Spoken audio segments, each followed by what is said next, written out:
Yo sé que usted ha estado esperando desde la pasada entrega de Contando Historias, cuando estábamos teniendo una conversación súper interesante. Yo no sé cómo llamarle, yo tengo que buscarle un apodo a este señor, porque este señor tiene una memoria, una mente espectacular.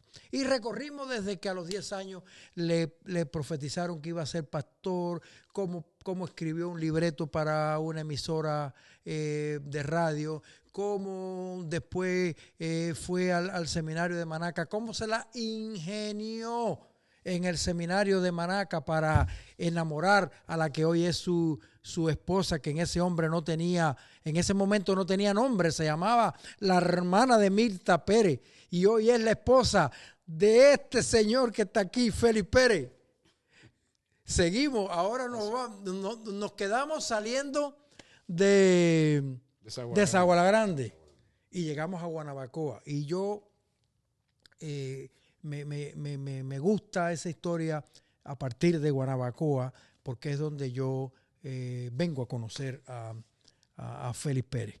Esa transición de un campo, Viñales, se puede decir, aunque Saguala Grande tenía una ciudad, pero ya tú caías en Guanabacoa, que era un municipio o un barrio, algo de La Habana, donde era muy famoso por las prácticas ocultistas, ¿cómo se dice eso?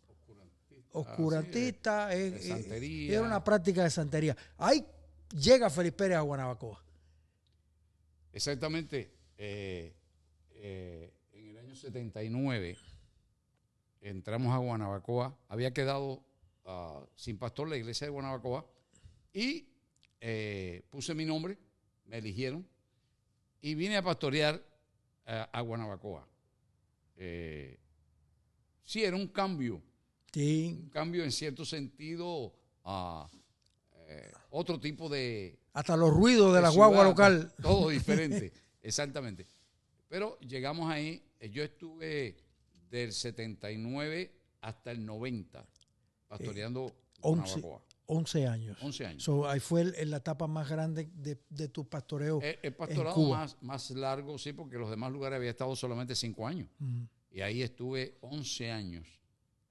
Llegamos a Guanabacoa y, como tú dices, es una región muy caracterizada por todo esto de hechicería, babalao, todo eso muy conocido de Guanabacoa. Y sí enfrentamos todo ese tipo de situaciones que para nosotros era nueva. Claro. Porque no es lo mismo en otros lugares en que no existe ese medio, pero vimos la mano de Dios. Eso es lo importante. Y muchas personas que se entregaron al Señor, que venían de esa vida y fueron liberados de ese ambiente, de esa influencia demoníaca. Y realmente vimos muchas personas venir al Señor y botar toda una cantidad de ídolos de esos tipos africanos, recoger todo eso y botar y hacer. Fue un tiempo en el cual vimos... Un buen reto para ti como reto, pastor. Exactamente. Y eran tiempos un tanto difíciles todavía, ¿no? El medio... Exactamente, claro. Era un poco hostil en toda esa época todavía para la iglesia. No existía esa libertad para nada. Como hoy disfrutan en la iglesia en Cuba, que hay una apertura a partir del año 90, fue que comenzó esa apertura. Pero todavía cuando yo llego en el año 79, había mucho miedo. La gente tenía miedo a asistir a la iglesia y permitir que los hijos fueran a la iglesia. Es correcto. La gente tenía mucho miedo. Realmente los primeros años ahí en Guanabacoa, en la iglesia del Debeche, fueron un poco difíciles porque el ambiente era un poco difícil. Era hostil. Hostil a la predicación del evangelio. Y llegó el momento en que Dios rompió todo eso. Eso fue impactante. Impactante. Porque estábamos acostumbrados a esa dificultad que la gente muchas veces en privado te saludaban, al pastor lo saludaban, pero delante de la gente tenían temor de identificarse con el pastor. Una doble moral impuesta. Sí, la gente tenía todo eso. Había ese rechazo por causa de toda la campaña, propaganda en contra de la iglesia y todo aquello de si los muchachos van a la escuela, no van a la iglesia, no van a poder estudiar. Todos esos temores que fueron sembrados tanto por la prensa como directamente. Todo el aparato político ese que había. Los maestros en la escuela también estaban muy influenciados por esa corriente y le hacían ver a los muchachos y a los padres que si iban a la iglesia no iban a poder estudiar. Pero eso es una realidad. Exactamente. Ahora, Dios tiene el poder para romper cualquier situación. Amén. Y llegó el momento en el año 87, cuando comenzó aquello le llamaban el milagroso. El milagroso. Empezó en Madruga. Estaba Cuellar Empezó en Madruga con una campaña de Cuellar. De Cuellar. Dios hizo un milagro, la gente empezaron a correr para la iglesia. Aquellos fueron días de gloria en las que el día entero estaban dando servicio en Madruga, orando por los enfermos en tiempo de Justo Regueira. Terminó la campaña de Cuellar, Cuellar se fue, pero aquello continuó. Y la gente iban en camiones. Y eso fue tremendo. Carretas tiradas por tractores cargadas de gente de los campos. Dormían en los portales esperando que comenzaran por la mañana los servicios desde la mañana. Pero todo eso se extendió a otros lugares. Y dentro de eso, a Guanabacoa. Wow, ¿y qué lugar? Porque allí los hermanos que estaban atendiendo a los que asistían, vieron que se aparecían personas de Guanabacoa y de toda esa región. Y entonces ellos empezaron a decir, pero allá en Guanabacoa hay una iglesia igual que esta. Y se nos aparecieron la gente preguntando por el milagroso a la iglesia de Guanabacoa. Y entonces no podíamos decirle que no estaba el milagroso. Claro. El milagroso. Cuando la gente llegaba y preguntaba, ¿aquí está el milagroso? Le decíamos, sí, aquí está el milagroso. Seguro, aquí está el milagroso. No lo veían, pero ahí sí estaba. Pero estaba milagroso. Le decíamos, sí, aquí está el milagroso. Y la gente empezaba a reunirse y aquello fue tremendo. Estuvimos meses en las que dábamos, en los días entre semana dábamos 3 y 4 servicios y los domingos 5 o 6 servicios. Wow. Desde la mañana hasta la noche, los domingos. Recuerdo que en una ocasión yo estaba en un viaje acá a Estados Unidos y cuando regresé, ya el movimiento estaba. ¿Entiendes? Los hermanos ahí en la iglesia, el que estaba de copastor era el hermano Ezequiel Reyes y tuvo que hacerle frente a ese mover que comenzó, la gente llegando y en una ocasión hasta la policía tuvo que venir a intervenir porque la gente quería romper la cerca para entrar. Wow. Y no podían porque estaba el templo lleno. Eso denotaba la necesidad que de tenía el pueblo. Sí. Y cuando yo regreso de un viaje aquí a Estados Unidos, en la mañana nosotros vivíamos detrás del templo. Sí. Un pasillo. Y cuando yo me levanto y Miriam está en la cocina haciendo el café, yo oigo gente hablando y me asomo por el pasillo y veo allá en la verja a una persona. Le dije a Miriam, ¿hay alguien allá afuera? Nosotros poníamos un candado allá a la entrada. Lógico. Y salí. Cuando llego, el que yo veía era una persona, pero detrás de él había una fila. Eso bien temprano en la mañana. Entonces, bueno, ¿y esto?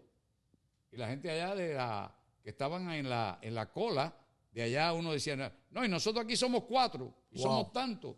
Así que cada uno que estaba ahí tenía personas que estaba esperando. Bueno, yo fui, busqué la llave y abrí la puerta del templo y le dije, no entren. Félix, pero ¿qué valor tú tuviste ahí, brother? Bueno, imagínate, esa cantidad de gente en la calle era algo que impactante. Wow. Y me preocupó que la gente estuvieran ahí en la calle, vieran eso, denunciaran a la policía y una cantidad de gente en la calle. Yo fui, busqué la llave, abrí y les dije que entraran. Y fui y le dije ¿Para la iglesia? ¿Entraron para la iglesia? Para el templo. Para el templo. Y le dije a Miriam, tenemos que comenzar un servicio. Santo Padre. A esa hora, sin tener a nadie de la congregación. Entonces ahí pasamos y empecé el servicio, un servicio de 1 hora. Yo esos servicios eran servicios breves. O sea, se comenzaba, le daba la bienvenida, le enseñaba un coro. El coro de batalla aquello fue, Cristo no está muerto. Él está vivo. Ese era el coro de batalla. Empezábamos con ese coro y la gente se lo aprendía. Y empezaba a decirle a la gente para que se lo aprendiera, a repetírselo. A veces cantábamos ese solo coro. Lo repetíamos unas cuantas veces. Y de ahí, entonces, le predicábamos un mensaje evangelístico para hacer el llamamiento. Y después del llamamiento, aquellos que aceptaran al Señor y demás, levantaban la mano, oraban por ellos. Decíamos, vamos a orar por los enfermos. Mi madre. Pero no podíamos imponerle mano. Imagínate, un templo lleno de gente de pie. Tú no podías moverte por entre la congregación. En una ocasión fue un pastor de acá de Miami y quería estar en uno de sus servicios. Y iba a predicar. Y yo le dije, ¿está bien? ¿Usted predica? Y el hermano predicó y quiso orar por la gente poniéndole la mano. Aquello fue, imagínate, con esa cantidad de gente, moverse ungiendo a la gente con aceite por todo el templo. Yo no sé la cantidad de aceite que él tuvo que usar. Se untaba aceite en la mano y iba. No, él no pudo ponerle la mano a todo el mundo. Claro. Eso no se podía hacer. Entonces lo que hacíamos era decirle, ponga la mano en el lugar afectado. Y si no, si tiene muchos problemas, póngalo en la frente. Como un punto de contacto para... Una referencia. ¿No? Sí, eso, tú sabes, ejercita la fe. ¿Tú sabes? Algo. La gente necesita muchas veces algo que ponga su mano en la frente, ponga su mano en el lugar afectado. Recuerdo que en una ocasión, fueron muchos los testimonios, ¿no? Pero en una ocasión, una señora, mientras estábamos orando, empezó a dar gritos. Pero gritos. Cuando terminamos de orar, le digo, ¿qué sucedió? Dice ella, no, que yo vine porque tenía migraña. Y cuando usted dijo que pusiéramos la mano, yo me puse la mano en la frente. Pero cuando estaban orando, me acordé que yo tenía bocio. Y me pasé la mano y me la puse en el bocio y se me desapareció. Aleluya. Entre la mano se le desapareció el bocio. Y esa mujer empezó a gritar. Fue algo tremendo. Y así sucedían testimonios, la gente testificando, yo vine con esto, vine con aquel problema. Recuerdo en una ocasión una señora que vino con un niño pequeño. El niño tenía un pie virado, que no podían ponerle zapatos. Todo era visible. Su piecito virado así.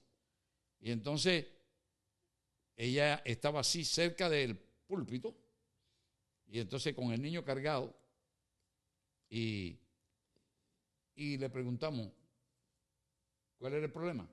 Dice ella, el pie del niño. Bueno, vamos a orar. Oramos. Y ahí mismo, en ese mismo momento, el pie del niño se enderezó. María. Fue algo tan impactante. Fíjate, y esa madre iba preparada y con fe. Dice, no, pero yo traigo el zapato de ese pie aquí en la cartera. Sacó el zapato y se lo puso al niño. Cristo Santo. Que no podía ponerse el zapato. Bueno, testimonios tras testimonio. Hernias que desaparecían, todo tipo de enfermedades. De manera que eso, salía un grupo y ya teníamos en el patio, teníamos un espacio vacío. Esperando. Que la gente se iba agrupando allí. Los hermanos dirigían paso, ese tráfico a que pasaran y después dejar que salieran para poder permitir que los demás entraran, porque la gente quería entrar, era un problema. Un momento, tienen que dejar que todo el mundo salga para poder dejar entrar. Algunos querían quedarse, no, tiene que salir porque hay mucha gente esperando afuera. Y entonces, así estuvimos meses en los que teníamos diariamente varios servicios y el domingo hasta 6 servicios. Son varios meses estuvieron. Estuvimos como 6 meses en ese movimiento de sanidad divina.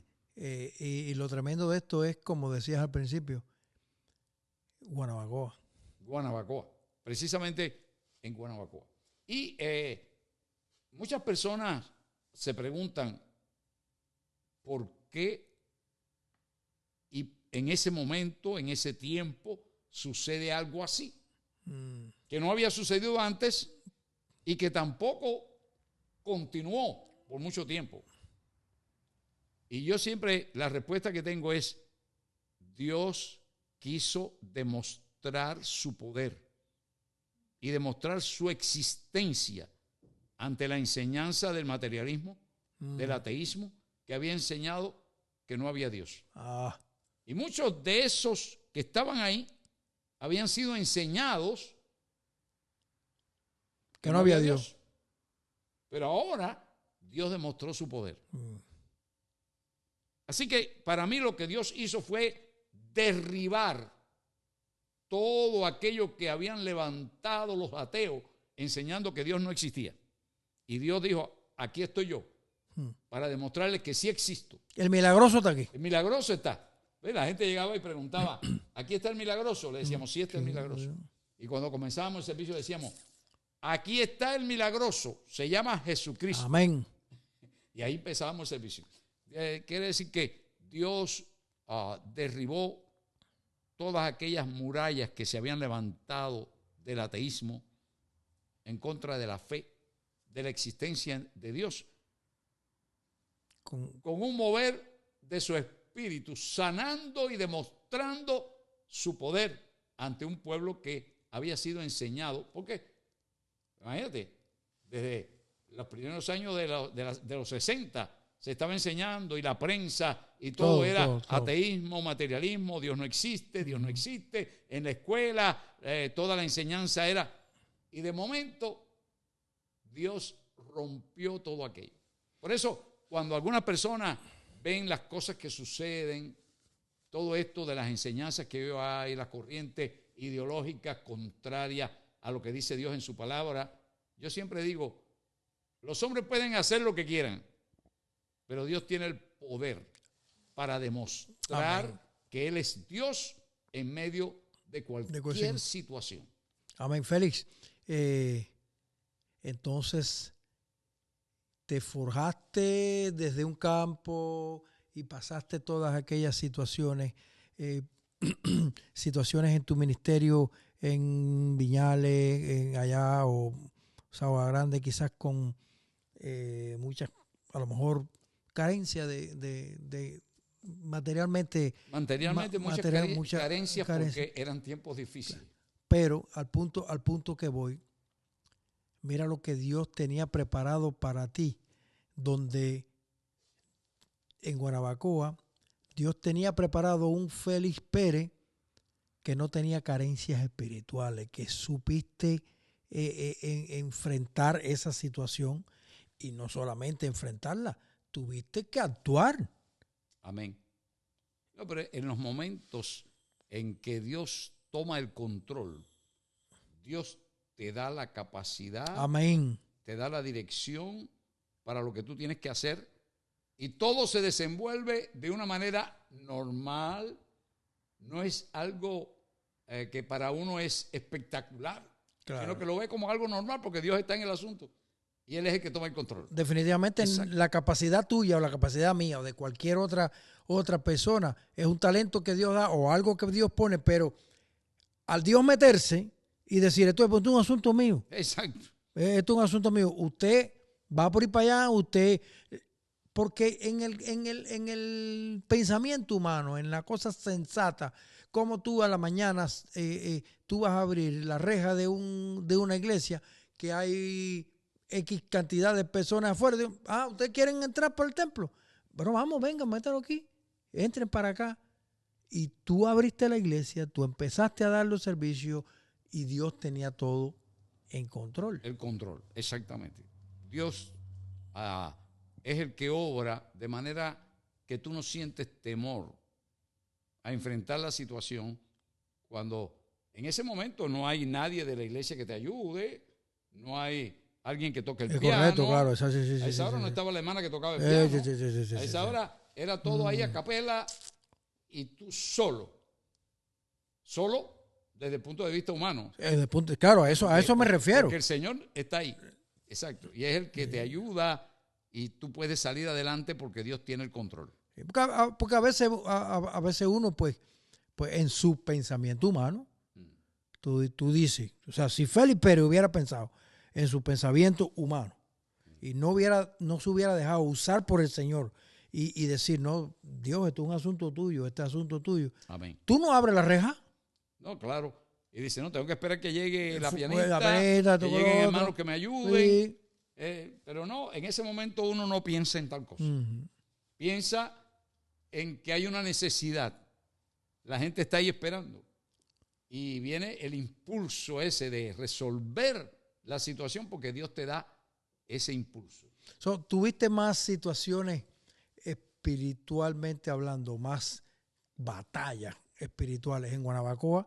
Me imagino que en el resto de donde estuviste. Desde el punto de vista espiritual. Sí, ciertamente. Yo pasé por experiencia en Guanabacoa, tuve un ataque del enemigo. Yo estuve muy enfermo en Guanabacoa. Quizás tú no oíste nunca la situación por la que yo pasé, pero tuve un tiempo ahí en Guanabacoa en el que yo me enfermé. No. Y empecé a perder peso, y me quedé, peso pluma para abajo. Sí, fue, no recuerdo cuántas libras pesaba ahora. Sé que la gente pensaba que yo me moría. Wow. Inclusive yo mismo Eso estamos hablando en los 80 y pico. Sí, antes del movimiento que hubo, antes de ese movimiento. Yo había pasado por una experiencia difícil porque hasta yo pensé que ya era mi final. Yo llamé a Miriam y le dije, mira, le di orientaciones, porque yo pensaba que ya era el final.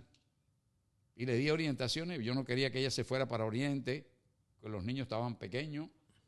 Y yo le dije, si yo me muero, no me lleven los niños para allá, para Oriente.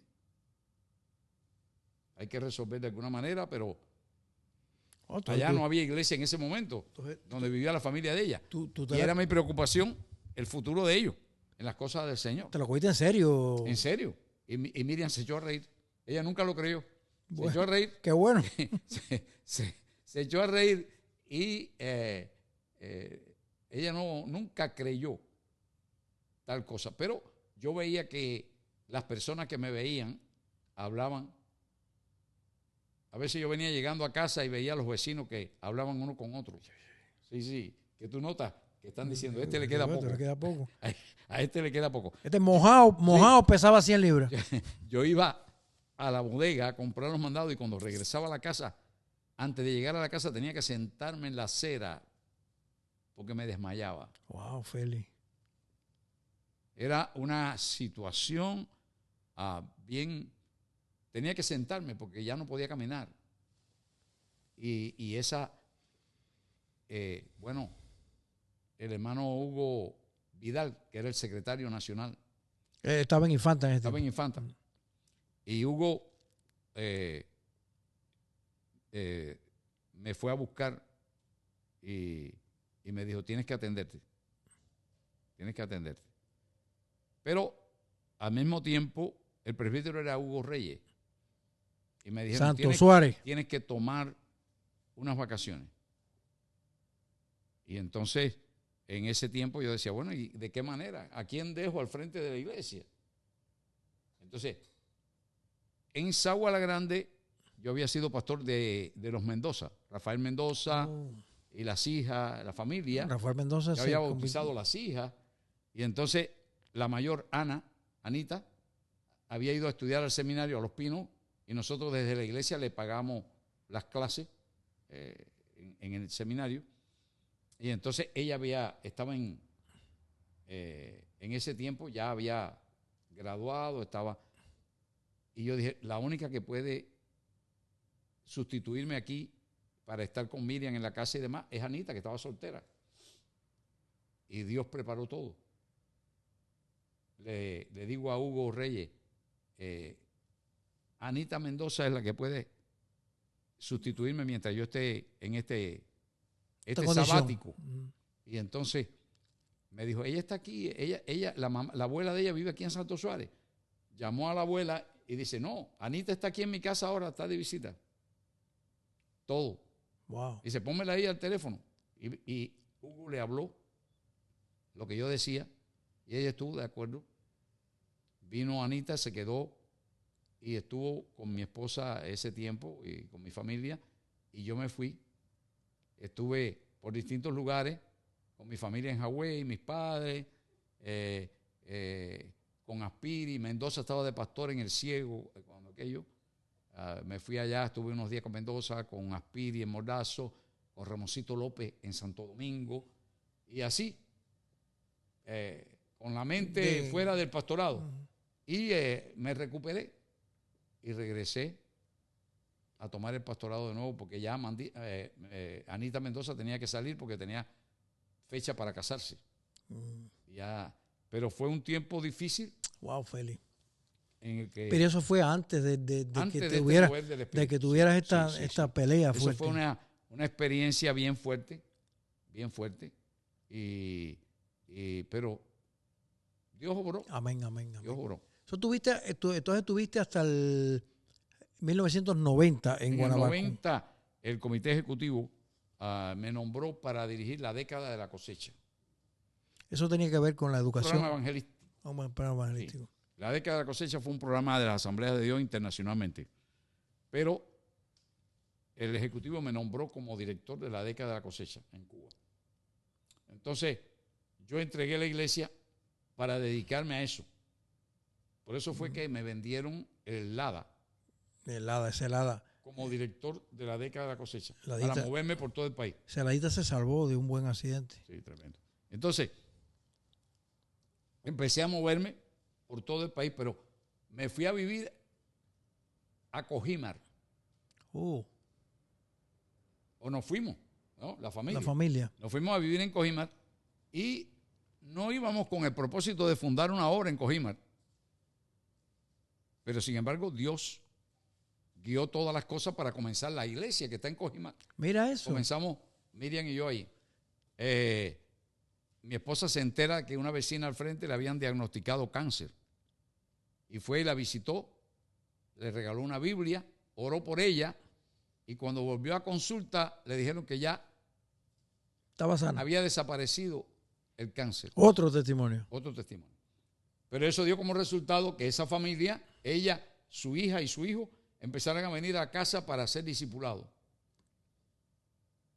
En la mesa del comedor nos reunimos, le dábamos clase bíblica, pero un matrimonio que vivía cerca, en un pasillo que quedaba lateral a la casa nuestra, se enteraron y vinieron, quisieron venir también a las clases.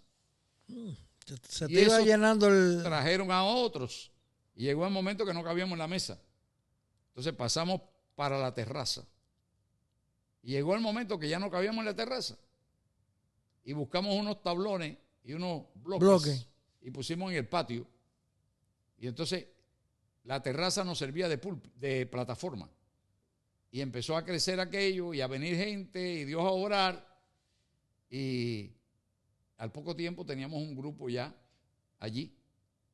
De manera que tuvimos que salir de Cojímar porque el hermano Rubén Tavares, que era el dueño de la casa, y María Elena Cordoví eran los dueños, les llegó la salida. Ellos estaban de pastor en Unión de Reyes, por eso me habían prestado la casa.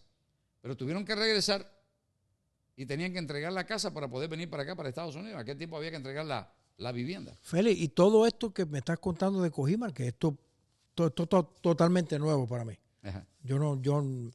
Cuando yo estaba en Cuba, yo no sabía que había iglesia en Cojimar. Pero esto está interesante. Pero todo esto era al mismo tiempo que tú estabas al frente de la década de la cosecha. De la década de la cosecha. Exacto. Sí, porque el propósito de estar ahí era viajar. Pero indudablemente yo hacía un recorrido, pero estaba ahí en casa muchas veces y date cuenta que quien comienza el asunto es Miriam, con la vecina del frente. De ahí empieza a venir gente, se levanta este grupo, tuvimos que entregar la casa y ya el hermano Niebla, Armando Niebla, había ido de Guanabacoa a ayudarme en Cojimar. Estaba ahí ayudándome y cuando tuvimos que salir, él se queda al frente, me sustituye. Nosotros teníamos que dejar la casa y él trasladó el grupo para otra casa de una hermana que le abrió las puertas. Ahí mismo en Cojimar. El mismo Cojimar, sí, claro. La obra continuó en Cojimar. Y él continuó atendiendo la iglesia, el grupo siguió creciendo y de ahí él siguió atendiendo Cojimar y Alamar. Hasta que le dejó Cojimar después a Eliseo Villar, que se interesó en pastorear Cojimar. Y la iglesia continuó. Allí hicieron una nave en el patio de una casa, la obra continuó adelante. Después llegó Gualdi, el hijo de Eduardo González. Y ellos resolvieron para comprar una casa para la iglesia y la casa la convirtieron en un templo y resulta que Cojimar hoy tiene una congregación tremenda. Grandísima. Tremenda iglesia, pero comenzó así. Que eso es importante de lo que se trata este programa, ¿verdad? Amén, amén. Contando historias. Amén. Porque esa historia de la iglesia de Cojimar, porque yo tengo entendido que las iglesias tenían que estar inscritas para que el gobierno te dejara tú tener cultos o algo de eso. Bueno, eso comenzó, nosotros no pedimos ningún permiso. No, ya ves. Eso comenzó accidentalmente, porque Dios quiso. Y no pedimos ningún permiso, eso continuó para adelante, la obra continuó y me imagino que después, ya cuando la iglesia siguió creciendo, en tiempo de Eliseo o de Gualdi, tendrían que hacer gestiones con el registro. Que eso es más cuerpo. Y demás. Sí. Pero nosotros ni siquiera pensamos en un permiso. Sí, claro. Eso fue lo que Dios guió. Eso es como que aquí hay agua, ¿qué impide que yo sea bautizado? ¿Qué impide que yo sea bautizado? Exacto, eso fue que Dios abrió la puerta y adelante. Amén. Entonces de ahí saliste, o sea, ahí estuviste trabajando en el asunto de la década de la cosecha. De ahí estuviste trabajando en la década hasta que viniste para los Estados Unidos. No. Fíjate, el programa de la década de la cosecha, cuando tuvimos la reunión con un hermano que fue de aquí de Estados Unidos y otro que fue de México, de las Asambleas de Dios, para planificar, antes que comenzara la década, lo que iba a ser el trabajo de la década de la cosecha. Hicimos un programa calculando que con el esfuerzo que hiciéramos en los 10 años, del 90 al 2000, la iglesia en Cuba de las Asambleas de Dios pudiera multiplicarse. Quiere decir que en vez de 67 iglesias que había en aquel momento, 67. A nivel nacional, tuviéramos 130. ¿Entiendes? Pero ahora hay más. De manera, sí, imagínate. De manera que en 10 años se multiplicara al doble. Sin embargo, en los primeros 3 años de la década, Dios hizo lo que no estaba planificado por la década de la cosecha. Por el hombre. La planificación nuestra se quedó pequeñísima. Dios se fue por encima de eso. De manera que en ocasiones yo pasé por Camagüey en el recorrido de la década de la cosecha, iba rumbo a Oriente y Benjamín me dijo, Benjamín de Quesada era el pastor. El pastor de Camagüey. Y me dice, cuando regrese, entra por aquí. Los jueves tenemos células en todo Camagüey. Y bueno, cuando yo regresé un jueves para entrar. Llegué ahí y me dijo, mira, monté con él en el carro de él y salimos en la noche. ¿Tú lograste montar en el sí, Nissan? En el carrito de Benjamín, sí, eso no era fácil. Benjamín, un día nos trasladaremos hasta Houston para que nos haga historia él tiene bastante historia del carrito también. Entonces, de ahí salimos a recorrer y habían alrededor de 30 casas culto en Camagüey. En la ciudad, distintos barrios. Y en cada casa, en una casa habían 15, pero en otra habían 30, 40. Habían miles de personas esa noche reunidos. Wow. Entonces, dime, en una sola ciudad. Había 3 años duró. Sí, imagínate. Eso fue en una ciudad, claro. Eso antes de llegar a los 3 años de la década de la cosecha. A los 3 años de la década de la cosecha ya había sido una explosión. Tanto en Camagüey como en Holguín, que fue también grande, como en Baracoa, se extendió la obra de una manera exponencial en la zona de Baracoa, en la zona de Holguín, igual. Voy a hacer un paréntesis en Holguín porque soy de Holguín. Ajá. Y en mi época, lo que se conocía de Holguín era la calle Cuba. Nada más que Cuba. La calle Cuba. Cuba y Fomento. Cuba y Fomento. Entre Fomento y Cervantes. Ahí estaba, esa era la iglesia. La iglesia histórica. Con Efraín Acosta. Exacto. Ahí de pastor. Pero yo recuerdo que en el año 97, 98, que yo voy a Cuba por primera vez. De momento, pues veo que mi mamá está visitando una iglesia en un creo que era en Pueblo Nuevo, pero de momento me habla de que el Cayo Mayave, y yo digo, pero Cayo Mayave nunca había nada, y ahí estaba el pastor Rodríguez, como es Saúl Rodríguez. Y sí, fue un crecimiento muy grande. No, pero es que dentro de la misma ciudad de Holguín se levantaron varias obras. Sí, sí. De manera que ya te digo, en los primeros 3 años de la década de la cosecha, ya el programa década de la cosecha quedó obsoleto. Ya no cumplía función. Quiere decir que ya Dios se encargó de hacer lo que nosotros no imaginábamos. Todo el programa que hicimos nosotros para la década de la cosecha se quedó ridículo delante de la explosión de crecimiento que se produjo porque Dios tomó el control. Yo creo que lo que sucedió en la década del 80, ese movimiento de sanidad divina, preparó el camino. Para todo esto. Se rompieron los muros de incredulidad. Y a partir del 90 vino el crecimiento numérico de la iglesia. Ya no fue un movimiento de sanidad divina, ya fue un movimiento de conversiones. La gente llegando a convertirse, la gente convirtiéndose en cualquier barrio. Tú comenzabas en una casa y ya se levantaba una obra. Con hacer una visita. Claro. Recuerdo que alguien fue a hacer una visita a una familia y esta familia invitó a unos vecinos y ya le dijeron, la semana que viene ustedes vuelven. Wow. Porque ya comenzó una obra en un lugar donde fue solamente una visita de unos hermanos. Entonces se terminó ese ciclo. Ese ciclo terminó. Terminó y ¿qué hiciste? Entonces, bueno, ya nosotros comenzamos la obra en San José.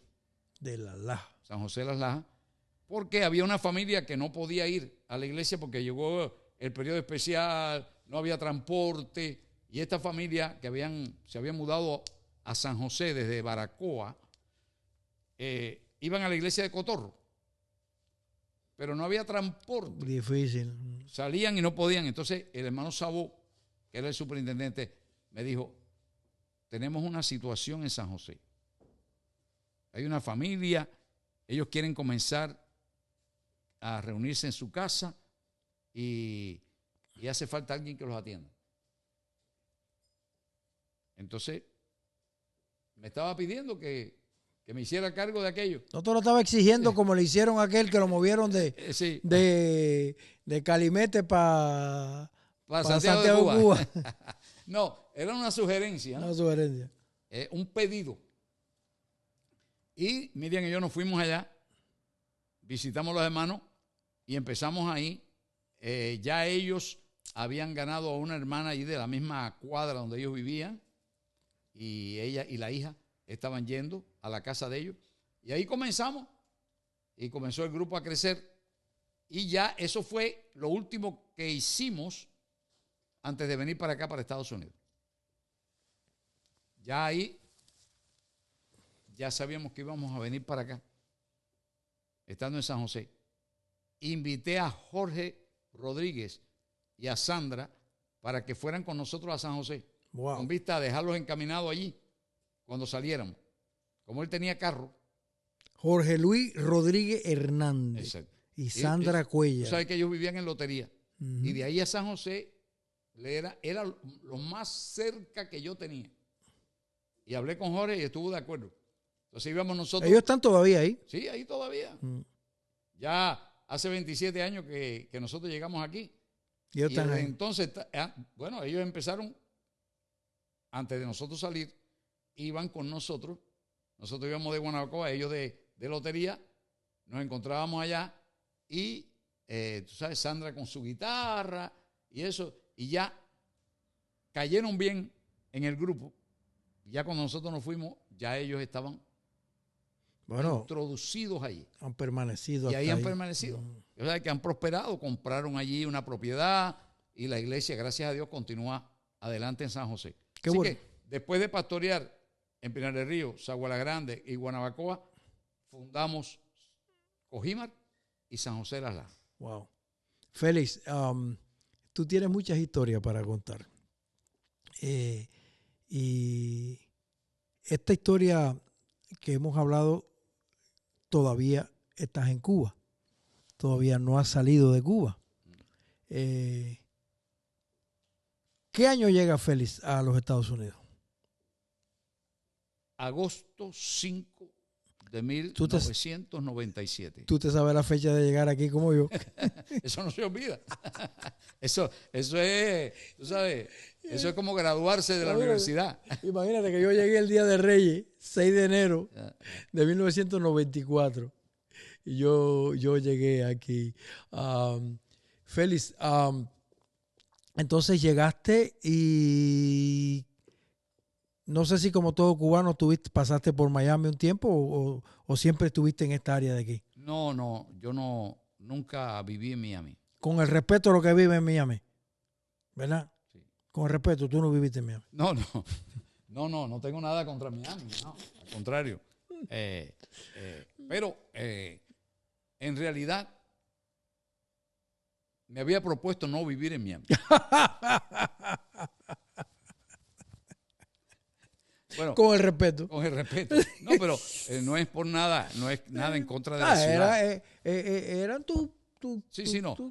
Miriam y yo habíamos hablado, en Miami no vamos a vivir. Aleluya. David vivía en Orlando. Ah, bueno, ya algo galaba. Sí, llegamos y fuimos para Orlando con David. Pero al llegar a Orlando, llamé a un amigo aquí en Tampa, Ricardo Rodríguez, que era pastor de la iglesia misionera. Es la misma iglesia que pastorea ahora Zamora, David Zamora. Wow, esa iglesia. Pero no estaban en ese templo, era otro templo más pequeño que tenían en ese tiempo. Y Ricardo fue un amigo mío desde joven. Éramos del mismo pueblo, de Hawái Grande. Éramos vecinos, y en ese tiempo él era inconverso. Pero estudiamos juntos en la escuela de economía. Y la esposa de él se convirtió con nosotros allí en Hawái, en la iglesia de Inés, con Inés Suárez. Y él y yo teníamos muy buena amistad, estudiamos juntos y éramos vecinos. Ellos se fueron para España y allá se convirtió. Regresó, vino para acá, para Estados Unidos, estudió acá en Tampa, en el Instituto Bíblico, y el primer pastorado de él fue la iglesia misionera, y el Mira único. eso. Wow. Todo su pastorado fue con la iglesia misionera. Tremendo hombre de Dios. Wow. Dios lo levantó. No conocí, no un lo ministerio conocí. tremendo y un predicador tremendo. La iglesia misionera se levantó bajo el ministerio de él. Era una congregación, cuando nosotros llegamos en el año 97, era una congregación de unos 100 y pico personas. Y él la dejó con alrededor de 800 cuando él entregó la iglesia porque se enfermó. Lo llamo y le digo, Ricardo, estoy aquí ya definitivo. Y me dice, ¿por qué tú no vienes el domingo y me predicas? Oye, pero las cosas tuyas eran así. Sí. Eso, tu matrimonio y tú no oraste y te llamaron y ahora aquí también te... Me dice, llamo a Ricardo y cuando le digo que estoy ahí me dice, ¿por qué tú no vienes el domingo y me predicas? Digo, ok. Ya yo tenía un carrito que David me había dado cuando llegué. Y Miriam y yo vinimos el domingo, prediqué en la iglesia misionera y al terminar el servicio, cuando aún estábamos en la plataforma, me dice él, ¿por qué tú no vienes para acá y me ayudas? Ave María. Digo, bueno, el único problema es que yo necesito un trabajo o algo para sostenerme. Dice, eso no es problema. Y ahí mismo llamó a un hermano de la iglesia que era manager en Runs to Go. Wow. ¿Vendiste Sí. muebles o trabajaste? Ahí trabajé 3 años en Runs to Go. Mira eso, qué interesante. Mientras trabajaba con Ricardo en la iglesia y él me hizo copastor de la iglesia. Ahí enseñaba, tenía una clase de adultos en la escuela dominical. Los más viejitos, era la clase mía.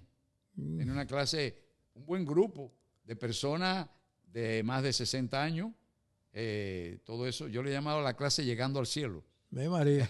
Entonces, tú lo estabas matando ahí, ya. Sí, Llegando al Cielo. Y ahí estuve con él trabajando hasta que me llamaron para tomar la iglesia aquí. Esta iglesia se llamaba Iglesia El Calvario y estaba en otra dirección, en una iglesia americana. Y el pastor ahí entregó la iglesia, iba a entregar la iglesia por ciertos problemas que había tenido, había perdido un hijo, y se sentían él y la esposa deprimidos. Y entonces iba a entregar de inmediato. Hacía falta alguien Ya. que tomara la iglesia de momento. Y una hermana que era la secretaria me llamó. Hermano, hace falta que venga y tome la iglesia y después. Vamos a ver lo que hay. Entonces yo vine, tomé la iglesia ese domingo y hasta que vino el presbítero y entonces se convocó a elecciones y la iglesia me eligió. Entonces ahí continuamos y hemos estado aquí. Hasta hoy. Bueno, hasta hace 5 años. Claro. Que yo entregué la iglesia, ¿no? Hace 5 años yo entregué la iglesia y eligieron al hermano Armando Niebla, que estaba aquí conmigo ayudándome ya. Entonces eligieron a Niebla y como es parte de la familia, nos quedamos aquí y seguimos aquí ayudando en lo que podemos. Amén. Ya sin el peso del pastorado. Bien, en tu recorrido ministerial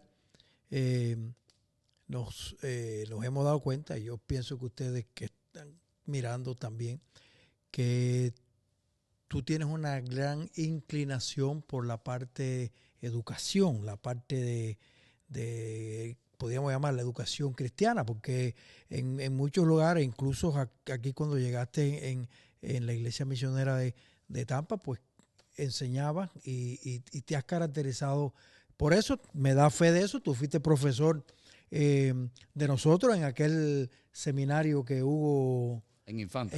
Abrió en Infanta, que yo no recuerdo cómo eso se llamaba. Yo ni recuerdo el nombre tampoco. No, tampoco. Tiene un nombre un poco complicado. Yo Sí. Un día tengo que sentarme a conversar con alguien, Ismael, con Roy, con Albita, con alguien. Alguien debe acordarse del sí, nombre. del nombre, sí. Pero no me recuerdo el nombre.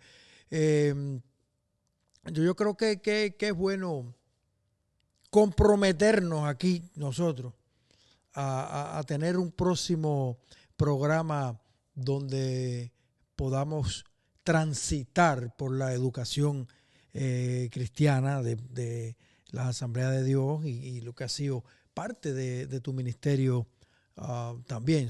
Que quedamos comprometidos. Hay mucha tela por cortar. Por dónde cortar, quedamos comprometidos. Pero te veo activo en las redes sociales con un programa muy lindo, donde uno en la mañana, a veces uno lo puede ver en vivo, a veces uno no lo puede ver en vivo, pero es el Evangelio Vivo. Cuéntame de ese proyecto, Felipe. Mira, después que yo me jubilé, después que, bueno, yo me había jubilado ya y seguí pastoreando. Después que entregué la iglesia, un día mi esposa me dijo, mi esposa actual. Oh, santo. Bueno, es la misma de siempre.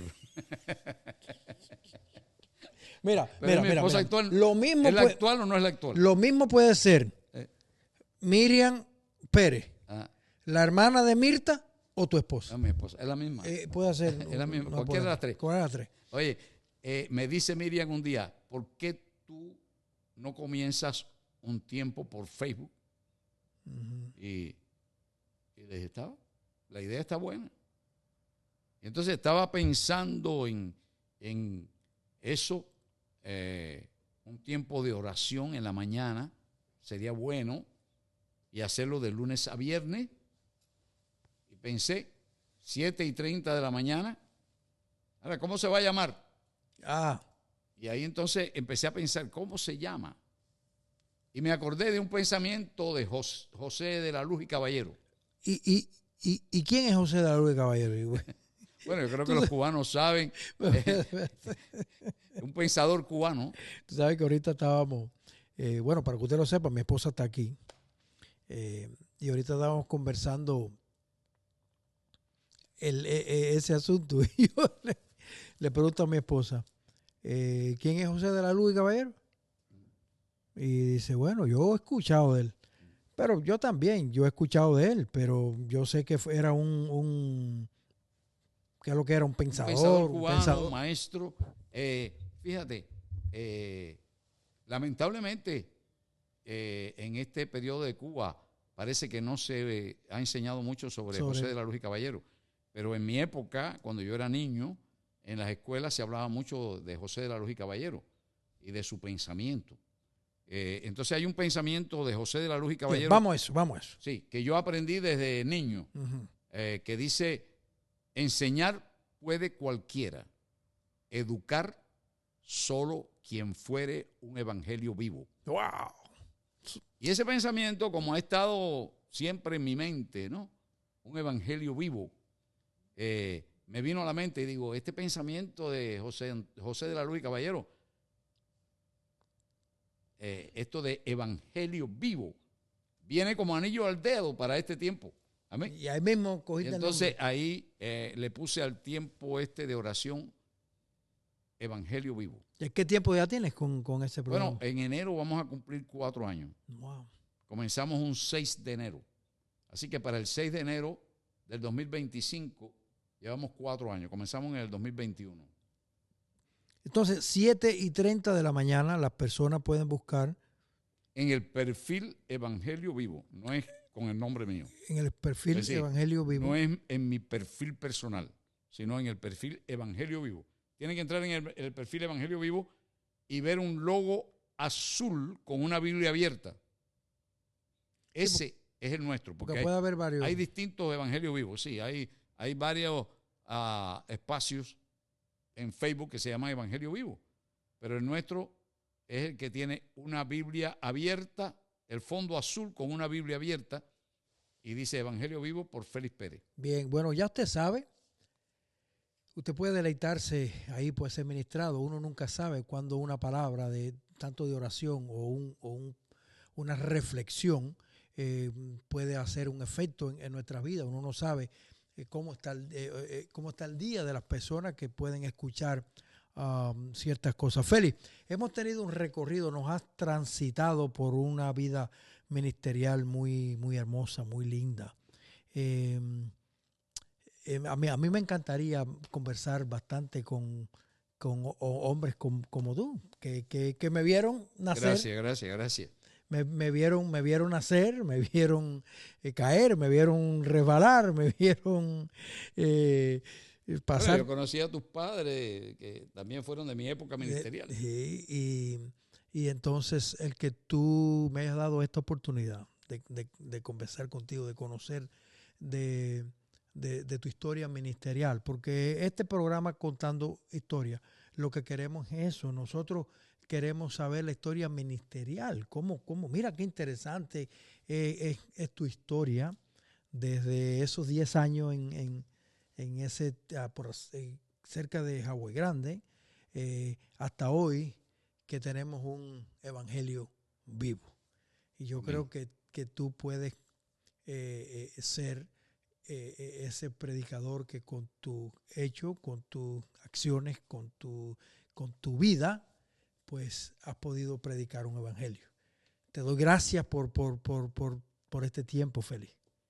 Gracias Gracias a ti por escogernos para esta oportunidad, y realmente para mí es una bendición, y también te felicito te vuelvo a felicitar por este espacio, porque creo que es importante.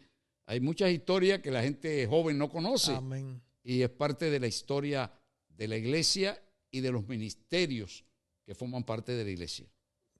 Eso es exactamente lo que este proyecto Contando Historias quiere saber. Hay generaciones que no conocemos esta historia. Después de mí hay otras generaciones que conocen menos todavía. Pero aquí va a quedar plasmado. Hay mucho más por delante.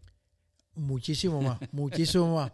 Usted no se puede perder. Usted suscríbase al canal, dele like, comente, búsquenos en YouTube, en las redes sociales. Me pueden buscar como Josué Rojas. No tengo todavía una página de Contando Historias, pero ahí estaremos compartiendo todos los links de cada programa que vamos haciendo. Muchas gracias a todos por el apoyo que hasta ahora nos están dando.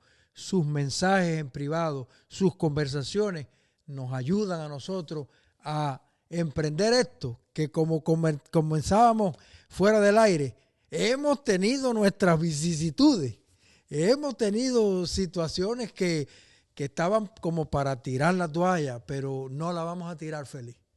Y aquí estamos y estaremos contando historias. Amén. Gracias, Félix.